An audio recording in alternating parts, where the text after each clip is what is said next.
நமது சொந்தங்கள் அனைவருக்கும் வணக்கம். இன்றைக்கி நம்ம சூப்பராக பாவக்காய் பொரியல் செய்ய போகிறோங்க.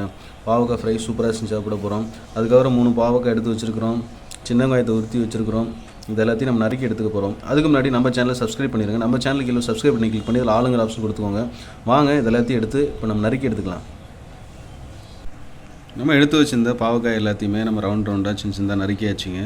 நம்ம சின்ன வெங்காயத்தையும் நறுக்கி ஒரு பிளேட்டில் மாற்றி வச்சிட்டோம். பாவக்காயை இப்போ நம்ம தண்ணிக்கு மாற்றிக்கலாம். சில்வர் பவுலில் தண்ணி வச்சுருக்குறோம். இது எல்லாத்தையுமே பாவக்காய் போட்டு ஒரு தடவை நம்ம அலசி எடுத்துக்கலாம்.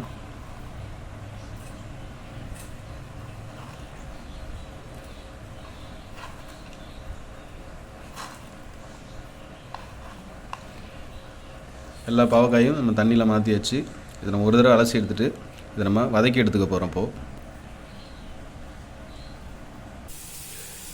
அடுப்பு பற்ற வச்சு எண்ணெய் சட்டியாக நம்ம வச்சாச்சுங்க. இப்போது நம்ம அலசி வச்சுருக்கிற பாவக்காயை இதில் போட்டு வதக்கிக்க போகிறோம். சட்டி சூடானதுக்கப்புறம் சட்டி சூடாயிடுச்சு. நம்ம அலசி வச்சுருக்க பாவக்காய் இதில் போட்டுக்கலாம்.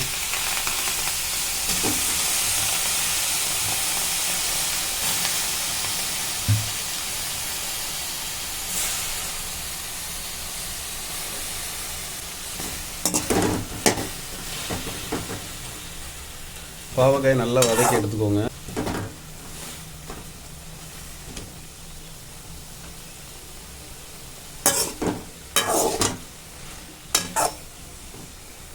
வதக்கி எடுக்கும்போது தான் கசப்பு இல்லாமல் இருக்கும். அதனால் நம்ம நல்லா வதக்கிக்கணும் பாவக்காயை.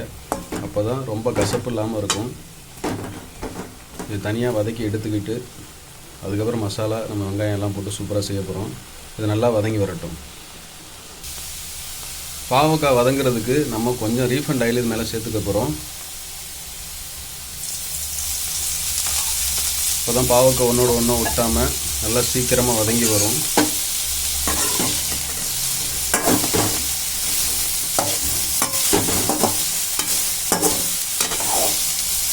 எண்ணெய் ஊற்றாமல் நீங்கள் வதக்குனீங்கன்னா அது எண்ணெய் சட்டியில் ஒட்டிக்கிட்டு அடி பிடிக்கிறதுக்கு வாய்ப்பு இருக்குது.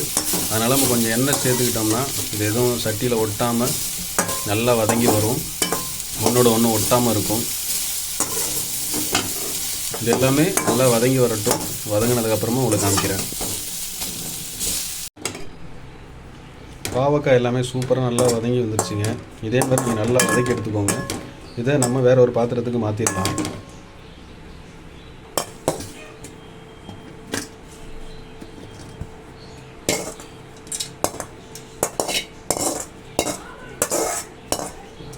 எல்லாத்தையுமே நம்ம வேறு ஒரு பாத்திரத்துக்கு மாற்றியாச்சு. எண்ணெய் சட்டி அடுப்பில் வச்சாச்சு. இப்போ நம்ம இதுக்கு மசாலா ரெடி பண்ணிடலாம். தேவையான அளவுக்கு நம்ம இப்போ எண்ணெய் ஊற்றிக்கலாம். அதில்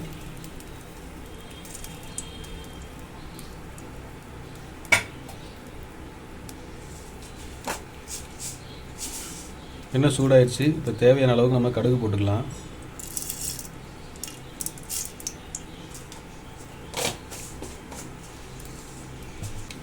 கடுகு நல்லா புரிஞ்சு வந்ததுக்கப்புறமா நம்ம நறுக்கி வச்சுருக்கிற வெங்காயத்தை சேர்த்துக்க போகிறோம். கடுகு நல்லா பொரிய ஆரம்பிச்சிச்சு. இப்போ நம்ம நறுக்கி வச்சுருக்கிற சின்ன வெங்காயத்தை சேர்த்துக்கலாம்.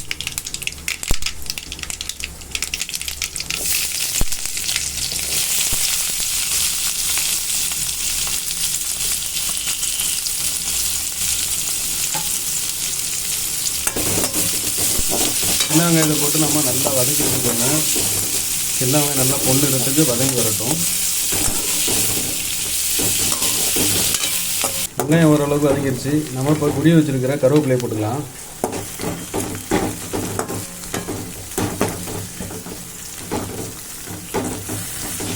வெங்காயம் நல்லா வதங்கிருச்சு. இப்போ நம்ம நறுக்கி வச்சுருக்கிற ஒரு சின்ன தக்காளியை நறுக்கி வச்சுருக்கிறோம். அதை நம்ம இதில் போட்டுக்க போகிறோம். பெரிய தக்காளியாக இருந்தால் பாதி தக்காளி போட்டுக்கோங்க போதும். சின்ன தக்காளியாக இருந்தால் ஒரு முழு சின்ன தக்காளியை நறுக்கி போட்டுக்கோங்க. நம்ம சின்ன தக்காளியை நறுக்கி போட்டுருக்குறோம். இது எல்லாத்தையும் போட்டு நம்ம நல்லா கிண்டி விட்டுக்கலாம். தக்காளி நல்லா வதங்கணும். தேவையான அளவுக்கு இதில் கல்லுப்பு சேர்த்துக்கலாம். அப்போ தக்காளி சீக்கிரமாக நல்லா வதங்கி வரும். தக்காளி நல்லா வதங்கி வரட்டும். தக்காளி ஓரளவுக்கு வதங்கிடுச்சு. இப்போ நம்ம தேவையான அளவுக்கு மஞ்சள்தூள் 1/4 டீஸ்பூன் அளவுக்கு மஞ்சள்தூள் சேர்த்துக்கோங்க. எடுத்து போட்டு நல்லா வதக்கிக்கோங்க.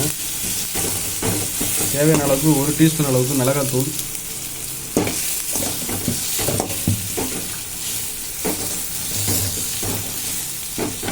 எல்லாத்தையும் போட்டு நல்லா நம்ம கிண்டி விட்டுக்கலாம்.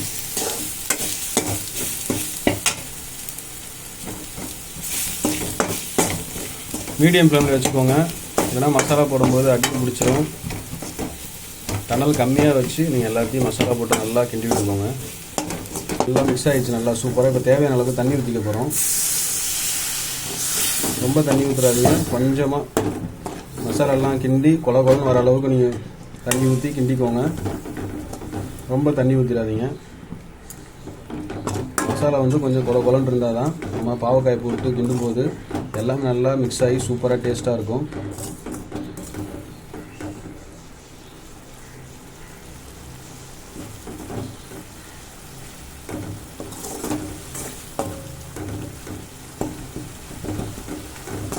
மசாலா நம்ம சூப்பராக ரெடி ஆகிடுச்சுங்க. இந்த மாதிரி கெட்டியான பதத்துக்கு நீங்கள் வச்சுக்கோங்க. இப்போ நம்ம வதக்கி வச்சுருக்கிற பாவக்காயை கொட்டி கிண்டிக்கலாம்.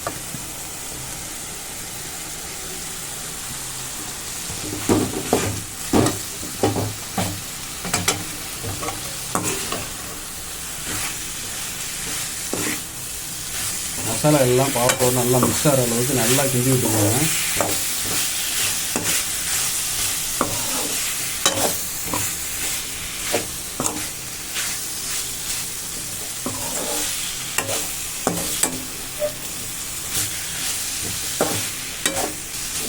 பாவக்காய் வறுவல் மசாலோட சேர்ந்து சூப்பராக ரெடி ஆகிடுச்சு. நம்ம இப்போ ஸ்டவ் ஆஃப் பண்ணிவிட்டு இறக்க வேண்டியதான். சூப்பராக பாவக்காய் வறுவல் ரெடி ஆகிடுச்சிங்க. பார்க்குறதுக்கே சூப்பராக இருக்குது. பாவக்காய் நீங்கள் ஆஃப் பண்ணிவிட்டு இறக்கிறதுக்கு முன்னாடி வெந்திருக்கான்னு பார்த்துக்கோங்க. ஒரு பீஸ் எடுத்து சாப்பிட்டு பாருங்கள். அப்படி வேகலைன்னா சுடுதண்ணியை தனியாக கொஞ்சம் பாத்திரத்தில் நீங்கள் சூடு பண்ணி இதில் ஊற்றி கிண்டிக்கோங்க, வேக வச்சுக்கோங்க. பச்சை தண்ணி ஊற்றாதீங்க, சுடுதண்ணி ஊற்றிக்கோங்க. சூப்பராக இருக்கும். பார்க்குறதுக்கே நல்லா கலர்ஃபுல்லாக சூப்பராக இருக்குங்க. இது அப்படியே சாப்பாட்டில் போட்டு சாப்பிட்டோம்னா வேறு லெவலில் டேஸ்ட்டில் இருக்கும். இதே மாதிரி நீங்கள் வீட்டில் செஞ்சு பார்த்துட்டு டேஸ்ட்டு எப்படிங்கிறத பற்றி கமெண்ட் பாக்ஸில் தெரியப்படுத்துங்க. இந்த செய்முறை உங்களுக்கு பிடிச்சிருந்தால் லைக் பண்ணுங்கள், ஷேர் பண்ணுங்கள், கமெண்ட் பண்ணுங்கள். நம்ம சேனலை மறக்காமல் சப்ஸ்கிரைப் பண்ணுங்கள். நம்ம சொந்தங்கள் அனைவருக்கும் நன்றி, வணக்கம்.